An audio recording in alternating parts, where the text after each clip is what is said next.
ዛሬ የተገናኘነው ቀደም ብለን እንዳሳወቅነው የ2017 ዓ.ም የ12ኛ ክፍል መልቀቂያ ፈተናን በሚመለከት ያለፉት አንድ ወር ተኩል ያክል ፈተናዎቹን ለማረም የፈተናዎች ኤጀንሲ ሰራተኞችና የሚመለከታቸው ሁሉ ሲሰሩ ቆይተው ከጠበቅነው ትንሽ ጊዜ ረዘም አድርጎ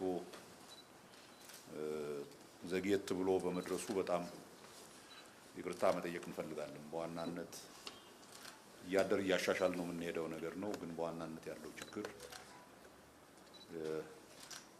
ፈተና ወረቀቶች በሚሞሉ ጊዜ በሚፈጠሩ ችግሮች ከማጥቆር ጀምሮ የትር ኮድ በመስጠት ላይ ባሉ ስህተቶች ምክንያት በጣም ብዙ ዘንድሮ ወደ 68,000 የሚሆኑ ተማሪዎች ሞሮሌስ አንድ በአንድ እንደ ማረም ያክል ስንሰራ ቆይተናል እና እሱ ትንሽ ስላዘገየን ይቅርታ እንጠይቃለን። ግን ይሄ በየዓመቱ እያሻሻል ነው የምንሄደው ነገር ስለሆነ በሚቀጥለው ዓመት ይሄንን ችግር እናልፋለን ብለን እናስባለን። የ12ኛ ክፍል ፈተና በሚመለከት ይህ ዓመት የአራቱን ዓመት ሳይክል የጨረስንበት ዓመት ነው። መጀመሪያ ፈተናውን አሁን በምንሰጠው መልኩ መስጠት የጀመርነው ከ4 ዓመት በፊት በ2014 ዓ.ም ጀምሮ ነው። ያን ጊዜ 9ኛ ክፍል የነበሩ ተማሪዎች ዛሬ 12ኛ ፈተናቸውን ጨርሰዋል። therefore አንዱን ሳይክል ጨርሰናል ማለት ነው። in that sense በትምህርት ሴክተር ልናደርግ ያሰብነውን ሪፎርም የምንመኘውን ውጤት ላይ ለማድረስ በተወሰነ ደረጃ ራሳችንን ልንለካ የምንችልበት ወደ ምናስበው መንገድ እየሄድን አይደለም የሚለውን የምናይበት ጊዜ ነው የዘንድሮ ዓመት ውጤት። በዚህም ምክንያት በተቻለ መጠን አንዳንድ ዘርዘር ያሉ መረጃዎችን ነው ከፈተናው ጋር በተያይዞ የምሰጣችሁ። እሱን ከማድረጌ በፊት ግን በትክክለኛው አውድ ማስቀመጥ ያስፈልጋል። በትምህርት ሴክተር የሚደረገው ሪፎርም በአጠቃላይ በሀገራችን የሚደረገው ይህች ሀገር የሚገባት ቦታ ላይ እንድትደርስ በኢኮኖሚ፣ በማህበራዊ፣ በቴክኖሎጂ ከሌሎች ዓለም ህዝቦች ጋር የሚኖረንን መስተጋብርን በሚመለከት ይህ ሀገር የሚገባውን እያገኘ አይደለም፣ የሚገባትን እያገኘች አይደለም። therefore ከፍታ ቦታ ላይ ማድረስ እንፈልጋለን ተብሎ የተያዘው ሪፎርም ስራ ከምንም ነገር ከሌሎች ጉዳዮች ባልተናነሰ በጣም ትልቁ መለኪያውና ማየት ያለብን የትምህርት ሴክተሩ መድረስ የምንፈልግበት ቦታ መድረስ የምንችለው እዛ ላይ ያደርሱን የሚችሉ ወጣቶች እና መጪውን ትውልድ ማፍራት ከቻልን ብቻ ነው። ያ እየሆነ እንዳልሆነ አይተን ነው መሰረታዊ የሆነ የትምህርት ሴክተር ለውጥ ያስፈልጋል ብለን እዚህ ለውጥ ውስጥ የገባን። እንደ አገር የሚገባንን የስልጣኔ ደረጃ ለመድረስ ከፈለግን ደን በተማሪዎቻችን ላይ በመጪው ትውልድ ላይ በሰፊው መስራት አለብን ብለን የጀመርነው እንቅስቃሴ። ስለዚህ ከዛ አውድ ነው መታየት ያለበት በአጠቃላይ በትምህርት ሴክተር የሚደረገው ፈተናውን በዚህ ሁኔታ የመስጠቱ ነገር በአጠቃላይ በትምህርት ሴክተር የምናደርገው ሪፎርም አንዱ አካል ነው። ከዛ በተጨማሪ በጣም ብዙ ነገሮች መሰራት ያለባቸው በትምህርት ሴክተሩ ብዙ ስራዎች አሉ። እነሱን በየጊዜው በምናደርጋቸው ነገሮች እየተናገርን ቆይተናል። የዛሬው ይሄ አንዱን አካል ብቻ ይሄ ፈተና ጋር በተያያዘ ያለብንን ስብራት ለመጠገን የተሰራው ስራ ምን ደረጃ ላይ ደርሷል፣ የተማሪዎቻችን ውጤት ምን ያመለክታል የሚለውን ብቻ ነው በአብዛኛው የምናየው። ከፈተና አሰጣጥ ጋር የገጠመን ችግር እንደምታውቁት ያደረሰብን ፈተና እንደ ማህበረሰብ ፈተናዎች በመሰረቃቸው ምክንያት ወር በኩረጃ ምክንያት ወይም ትክክለኛ ባልሆነ መንገድ በመካሄዳቸው ምክንያት የገጠመን ችግር ማን በትክክል ትምህርቱን ተፈትኖ አልፎ የኮሌጅ ትምህርት ለመማር ዝግጁ ነው የሚለውን ለመለካት ማቃቱ ብቻ አይደለም። በመሰረታዊ ደረጃ በትምህርት ሴክተሩ የገጠመን በተለይ ከፈተናዎች ጋር ተያይዞ የገጠመን ችግር የአጠቃላይ የሞራል ክስረታችን አንዱ መለኪያ ነው። እንደ ማህበረሰብ ሁሉን ነገር በአቋራጭ ማግኘት ይቻላል ተብሎ የሚታመንበት፣ ሁሉን ነገር በስርቆት በማጭበርበር ማግኘት ይቻላል ተብሎ የሚታመንበት የሞራል መሰረት ላይ የቆመ አገር በምንም አይነት በሌላ መልኩ ምንም ነገር ቢያደርግ የሚፈልገውን የእድገት ውጤት ሊያገኝ አይችልም። ካደግን ከሌሎች ሀገሮች ጋር መስተካከል ካለብን ዋሽተን አይደለም ወይም አቋራጭ ፈልገን አይደለም፣ ሰርተን ደክመን አጥንተን እሱን ለማድረግ ነው የፈተናዎቹን ሂደት መቀየር ግዴታ የነበረው። ከዚህ አንጻር በዚህ ዓመት ከተገኙት ግኝቶች በዚህ አንጻር ብቻ ከተገኙት ግኝቶች ውስጥ ትልቁ በአጠቃላይ ከፈተና ጋር ተያይዞ ይደረግ የነበረው የመስረቅና የማጭበርበር እንትን ከሞላ ጎደል የጠፋበት ዓመት ላይ ነው። በ2014 ዓመተ ምህረት የመጀመሪያው ፈተና በዚህ መልክ ስንሰጥ የተለያዩ አይነት ማጭበርበሮች ወደ 20,400 አካባቢ የሚደርሱ ማጭበርበሮች ነበሩ። ያ እየቀነሰ መጥቶ ባለፈው ዓመት 379 ነበር። ዘንድሮ ሁሉንም አይነት የማጭበርበር ዘርፎች ብናይ በአጠቃላይ የተከሰተው 120 ብቻ ነው።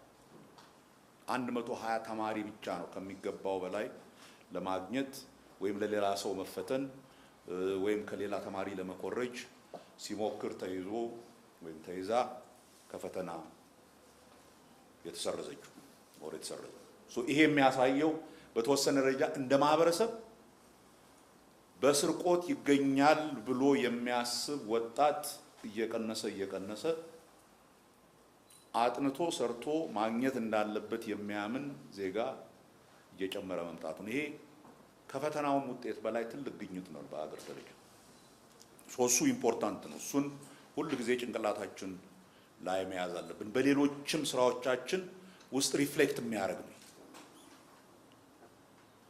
ጠንክሮ ሳይሰሩ የሚገኝ ነገር የለም።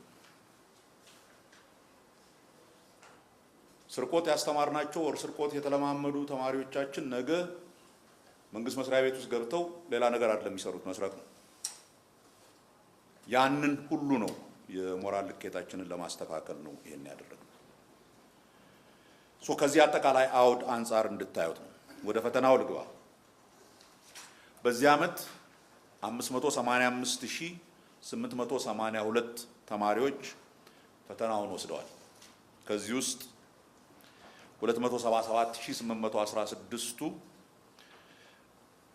ሴቶች ሲሆኑ 308,066 ተማሪዎች ወንዶች ናቸው።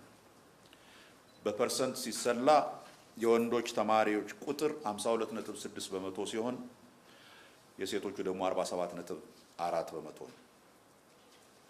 በትምህርት ዘርፍ ደግሞ ስናየው በናቹራል ሳይንስ የተፈተነው ተማሪ ለመጀመሪያ ጊዜ ከ50 በመቶ በላይ የሆነበት ወይም ከሶሻል ሳይንሱ የጨመረበት ዓመት ነው።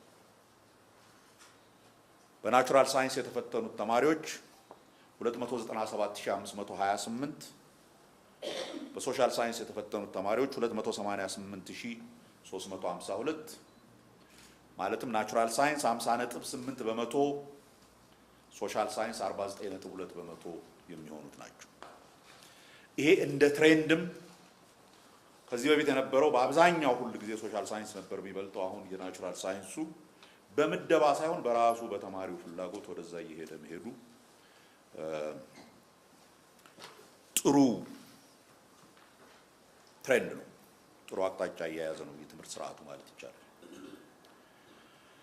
በአማካይ ውጤት ደረጃ የዘንድሮ አማካይ ውጤት በሁሉም ትምህርት አማካይ ውጤት 31.67 በመቶ ነው። ይሄ ደግሞ ባለፈው ዓመት ከነበረው 29.7 በመቶ የተሻለ ነው። therefore በአጠቃላይ የተፈታኙ የችሎታና እውቀት ከፍ እያለ እየሄደ እንደሆነ የሚያሳይ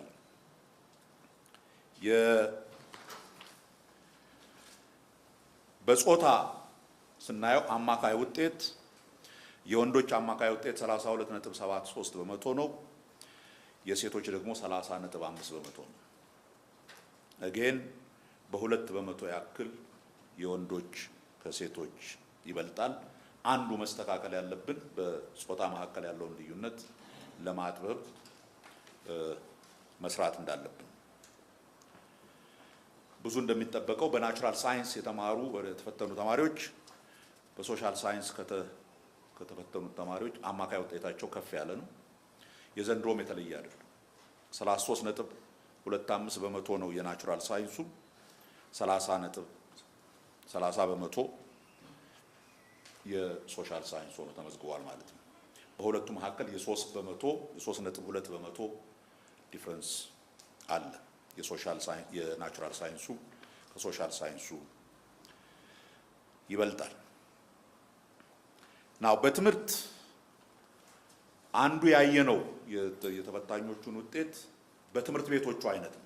ትምህርት ቤቶቹን አይነት በአዳሪ ትምህርት ቤቶች ከመከላከያ በተፈተኑ በርቀት ትምህርት ሲማሩ የነበሩ በሬጉላር የመንግስት ትምህርት ቤቶች ሬጉላር የሆኑ የግል እና ለትርፍ የማይሰሩ ትምህርት ቤቶች እያል ከፋፍለን ውጤቱ በእነኚህ መካከል ልዩነት አለው ወይ ብለን አይተናል። በዚሁ መሰረት ትልቅ ውጤት የተገኘው እንደሚጠበቀው ከአዳሪ ትምህርት ቤቶች ነው። የአዳሪ ትምህርት ቤቶች አማካይ ውጤት 71 በመቶ ነው። ዝቅተኛው ውጤት የማታ ትምህርት ተማሪዎች ናቸው። ያ ወደ 25.9 በመቶ ነው። የመንግስት ሬጉላር ትምህርት ቤቶች መደበኛ የመንግስት ትምህርት ቤት ማዕከላዊ ውጤት 30.6 በመቶ ነው። የግል ትምህርት ቤቱ ወደ 51 በመቶ ነው። ውጤቶቹን በክልሎችም ለማየት ሞክረናል። በአብዛኛው ያሉት ልዩነቶች ቅድም እንዳልኩት በቦርዲንግ እና ነን ቦርዲንግ ምናልባት በግልና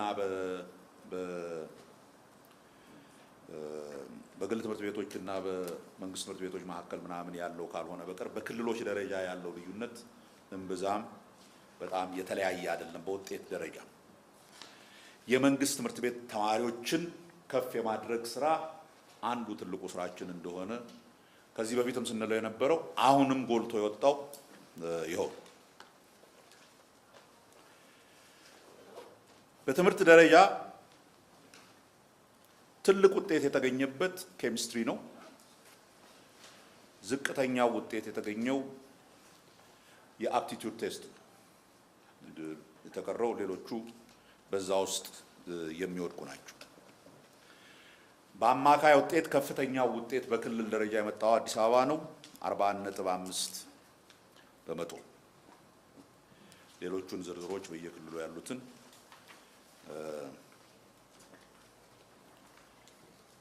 በዝርዝር ለክልሎች ስለሚሰጥ ከዛ ማየት ትችላላችሁ። ዋናው ውጤት ሁሉም ሰው የሚጠብቀው ያለፉት ተማሪዎች መጠን ምን ያህል ነው የሚለው ነው። ይሄ ማለት እንደምታወቀው በትምህርት ፖሊሲያችን ከ50 በመቶ በላይ ያመጣ ነው ዩኒቨርሲቲ ለመግባት የሚችለው። በዛ መሰረት ከ50 በመቶ በላይ ያመጡ ተማሪዎች ምን ያህል ናቸው የሚለው ነው ትልቁ ኢሹ። ይሄንንም በተፈጥሮ ሳይንስ እና በማህበራዊ ሳይንስ ለይተን አይተናል። በተፈጥሮ ሳይንስ ዘንድሮ ያለፉት 11.4 በመቶ ናቸው። ይሄ ባለፈው ዓመት ካለፉት 8.8 በመቶ ወደ 3 በመቶ ያክል ከፍ ብሏል። በማህበራዊ ሳይንስ ባለፈው ዓመት ያለፉት 2.3 በመቶ ብቻ ነበሩ። በዚህ ዓመት 5.2 በመቶ ተማሪዎች አልፈዋል።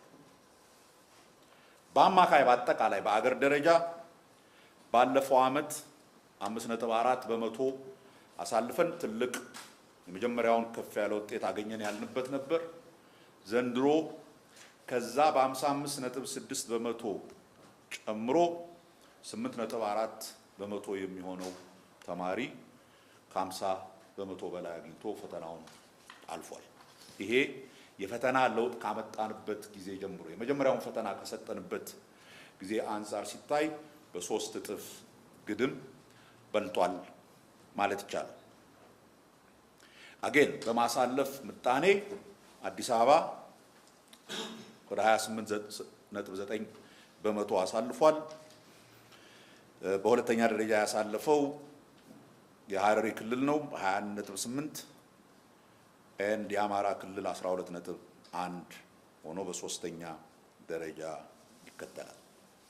ሌሎቹን እንዳልኩት በየክልሉ ያለውን በዝርዝር ከክልሎቹ ታገኛላችሁ።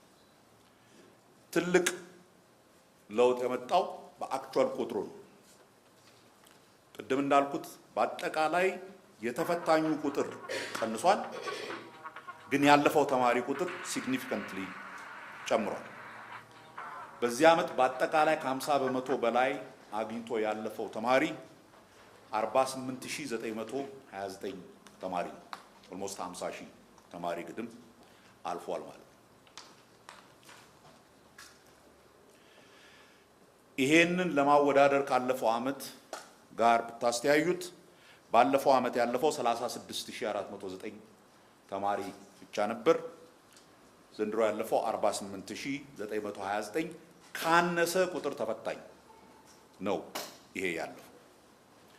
ያ ማለት 12500 ተጨማሪ ተማሪ ከ50 በመቶ በላይ አምጥቶ አልፏል።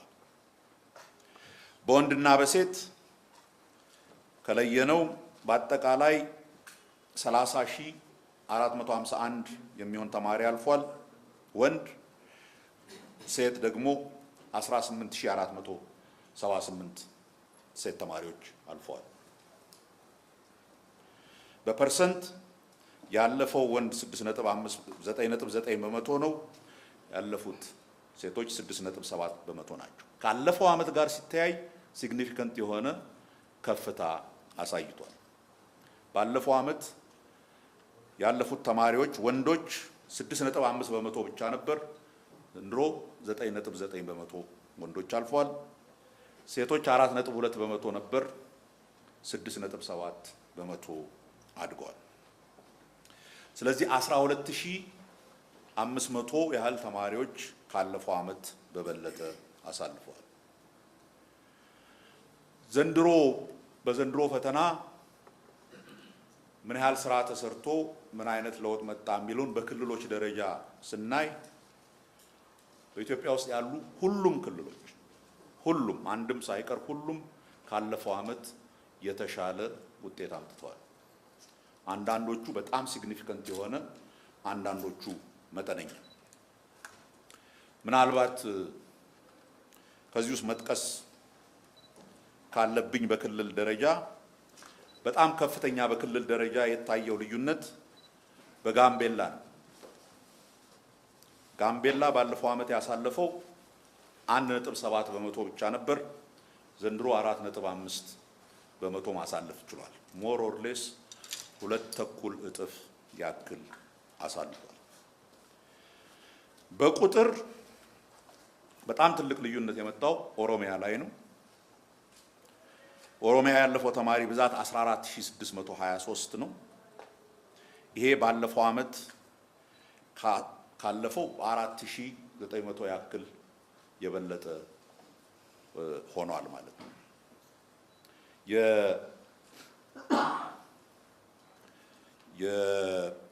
አዲስ አበባ ነው 14629 ያሳለፈው፣ ኦሮሚያ 11651።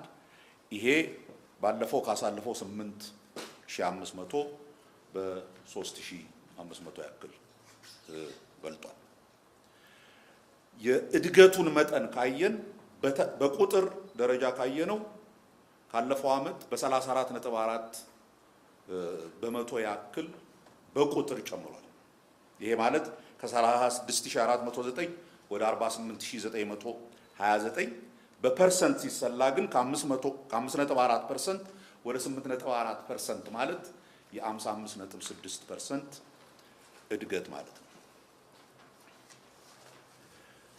በዚህ ዓመት የታየው አንድ ትልቅ ለውጥ በኦንላይን ፈተናና በወረቀት ፈተና በተሰጠው ላይ የመጣው የማለፍ ምጣኔ ለውጥ ነው።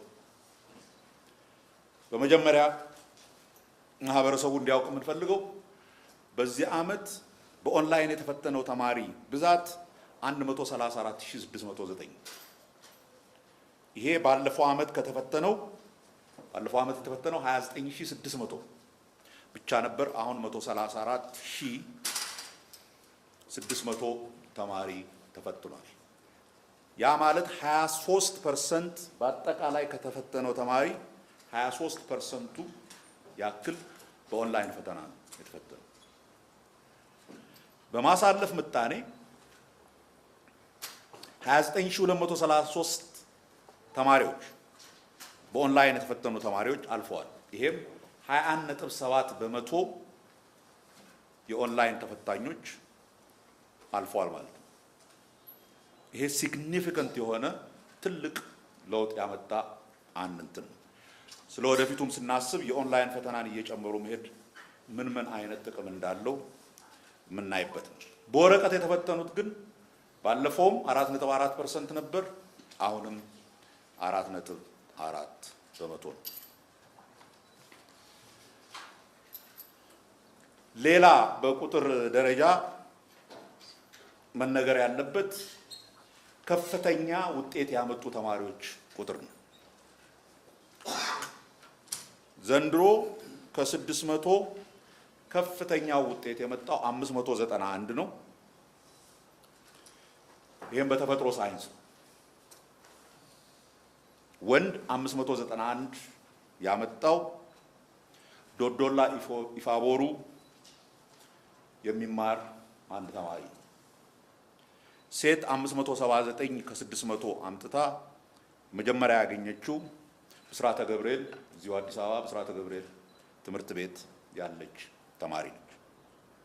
በማህበራዊ ሳይንስ ከፍተኛ ውጤት የመጣው 562 ነው። እሱም አምቦ ቦርዲንግ ስኩል፣ ሴት ደግሞ 548 ነው። እሱ ደግሞ ሴንት ጆሴፍ ባፕቲስት ደላሰል ትምህርት ቤት።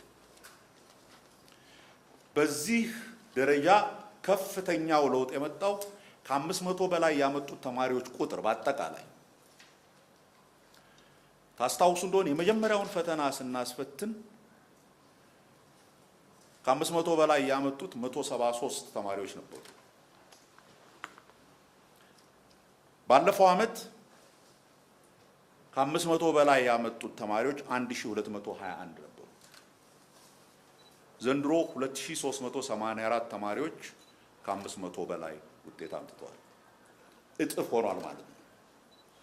ሚኒንግ የሚያጠኑት ጎበዝ ተማሪዎች እየጨመሩ በማጥናት እንደሚገኝ ያወቁ ተማሪዎች እየጨመሩ ሲሄዱ ዜን የሚያልፈው ተማሪ በዛው ልክ እየጨመረ ይሄዳል ማለት ነው። ካለፉት 2384 በ500 በላይ አምጥተው ካለፉት 2384 ተማሪዎች ውስጥ 2215ቱ በተፈጥሮ ሳይንስ 169ኙ በማህበራዊ ሳይንስ ናቸው። ከጾታ አንጻር ከ500 በላይ ያመጡ 742 ሴት ተማሪዎች ሲኖሩን 1642ቱ ወንድ ተማሪዎች ናቸው።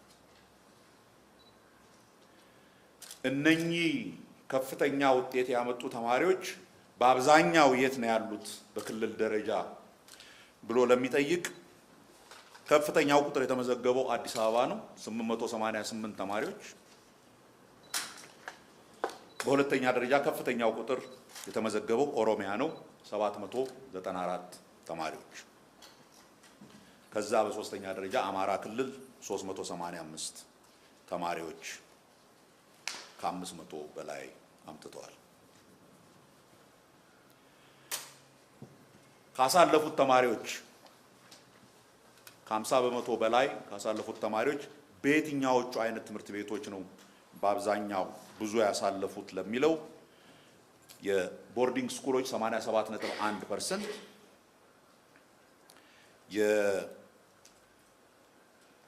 የኢንተርናሽናል ኦር ይሄ የኢንተርናሽናል ኮሚኒቲ ትምህርት ቤቶች የምንላቸው ይሄ ውጭ ሀገር ያሉ ኢትዮጵያውያን የሚማሩበት ትምህርት ቤት 86.6 በመቶ፣ የመንግስት ያልሆኑ ትምህርት ቤቶች 51 በመቶ 50.6 በመቶ እና የመንግስት ትምህርት ቤቶች 5.6 በመቶ አሳልፈዋል። በመጨረሻ ለእንትን ያየነው አንድ ቁጥር ባለፈውም ዓመት በተከታታይ ዓመታት ያየነው ምን ያህል ትምህርት ቤቶቻችን ምንም ተማሪ አላሳለፉም የሚለው ጥያቄ ነበር። በዛ ምጣኔ ስናይ ባለፈው ዓመት 1363 ሁለተኛ ደረጃ ትምህርት ቤቶች ምንም ተማሪ አላሳለፉም ነበር። ዘንድሮ 1249 ብቻ ናቸው። ያ ማለት 114 ትምህርት ቤቶች ባለፈው ዓመት ምንም ያላሳለፉ ዘንድሮ አሳልፈዋል። ያስፈተኗቸውን ተማሪዎች 100 በመቶ ያሳለፉ ወይም ሙሉ ለሙሉ ያሳለፉ 50 ትምህርት ቤቶች አሉ። ዋና ዋና ውጤቶቹ እነኚህ ናቸው። ጥያቄዎች ካሏችሁ እንመልሳለን። ይሄ ውጤት በእኛ እምነት በአጠቃላይ የትምህርት ሪፎርም የጀመርንበትን አካሄድ በተለይ ከፈተና ጋር በተያያዘ የሄድንበት አካሄድ በገመት ነው ልክ በተወሰነ ደረጃ እንደውም ከገመት ነው በላይ ውጤት እያመጣ የተማሪዎች ጥራት እየጨመረ የትምህርት ጥራት እየጨመረ በትክክለኛ ተምረው የሚያልፉ ከምንም አይነት ኩረጃ በጸዳ መልክ ተምረው የሚያልፉ ተማሪዎች ቁጥር በከፍተኛ ደረጃ እየጨመረ ይህ ደግሞ ዩኒቨርሲቲዎች ውስጥ የሚገቡት ተማሪዎቻችን ጥራት እየጨመረ ያ ደግሞ የዩኒቨርሲቲዎችን ትምህርት ጥራት እያሻሻለ እየሄደ እንደሆነ የሚያሳይ ነው። እንደ ትምህርት ሚኒስቴር ገና የመጀመሪያውን ዙር አሴስመንት ለማድረግ ሞክረናል። ምንድነው ለዚህ ኮንትሪቢዩት ያደረገው? በምን ምክንያት ነው ይሄ የተሻለ ውጤት የመጣው የሚለውን ለማየት ሞክረናል። በአብዛኛው ያየነው እና ለወደፊቱም ትልቅ ትምህርት ሊወሰድበት ይገባል ያልነው የወላጆች በትምህርት ላይ ለልጆቻቸው ትምህርት የሚሰጡት አቴንሽን እየጨመረ በሄደ ቁጥር ዜን የተማሪዎች የማለፍ ምጣኔ በከፍተኛ ደረጃ እየጨመረ እንደሚሄድ ነው ያየነው። በሁለተኛ ደረጃ መምህራንን ባለፉት 2 ተከታታይ ዓመታት ከፍተኛ ቁጥር ያላቸው መምህራንን እያሰለጠንን ነበር። የመምህራን ስልጠና ትልቅ ኮንትሪቢዩሽን እንዳለው አይተናል። ዲጂታል ትምህርቶች ተማሪዎችን በክፍል ውስጥ ከሚያገኙት ትምህርት በተጨማሪ ዲጂታል በሆነ መንገድ ጥሩ አስተማሪዎችን ትምህርት እንዲያስተምሩ እያደረግን በቪዲዮ የምንልካቸው ትምህርቶች ለውጤቱ መጨመር አስተዋጽኦ አድርገዋል ብለን እናምናለን። ትምህርት ቤቶች በትምህርት ሚኒስቴር በኩል ባለፈው ዓመት ምንም ላላሳለፉ ትምህርት ቤቶች ከፍተኛ ተጨማሪ አቴንሽን መስጠት አለብን ብለን በሰፊው ሰርተናል። በእነኛ ትምህርት ቤቶች ውስጥ የተወሰነ ውጤት በደንብ ያየንበት አንድ እንትን እሱ ነው። የትምህርት እቃዎችን በጊዜ ማቅረብና ተማሪዎች እንዲያገኙ ማድረግ ሌላ ትልቅ ተጨማሪ ውጤቱን ያሻሻለ ነው ብለን እናምናለን። የወላጆችና የተማሪዎች ብርታት እና ጥረት ከምንም ነገር በላይ ግን የውጤቱን የተሻለ ለማድረግ ከፍተኛ አስተዋጽኦ አድርጓል። በየክልሉ ያሉ የትምህርት ቢሮዎች ከዚህ በፊት በነበረው አይነት ሳይሆን በከፍተኛ ትኩረት ተማሪዎችን ቅዳሜም እያስገቡ እያስተማሩ ያደረጉት አስተዋጽኦ ቀላል አይደለም። ይሄ በዚህ ከቀጠልንበት ያ መድረስ እንፈልጋለን ብለን የምናስበው ቦታ ላይ ለመድረስ ያስችለናል ብለን እናምናለን። በዘንድሮ ውጤት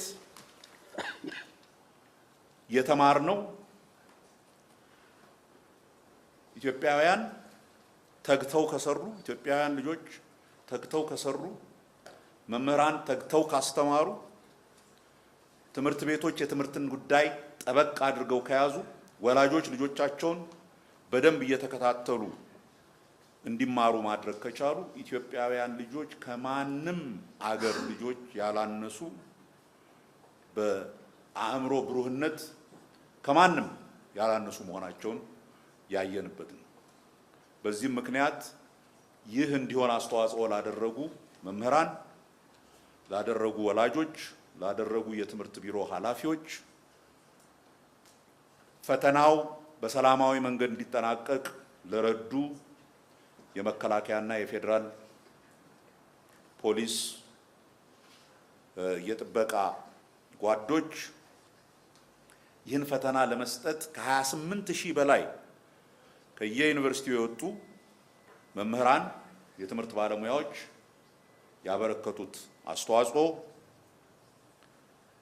በተለይ ዘንድሮ 136,000 ተማሪ ያክል በኦንላይን ፈተና ስንሰጥ በተቻለ መጠን ብዙ መቆራረጥ የኢንተርኔት መቆራረጥ እንዳይኖር በጣም የተባበሩን የኢትዮጵያ ቴሌኮም፣ የመብራት ኃይል ድርጅቶችን ከዛም በተጨማሪ ቅድም እንዳልኩት ለልጆቻቸው ትምህርት ከፍተኛ አጽንኦት ሰጥተው የተከታተሉ ወላጆችን፣ ራሳቸው ተማሪዎችን ከዚህ በፊት በቀላሉ እናገኛለን ብለው የሚያስቡት ነገር እንደማይሰራ ሲያዩ ጊዜያቸውን ሰጥተው እያጠኑ ለዚህ የደረሱትን ተማሪዎች ሁሉ ማመስገን እፈልጋለሁ።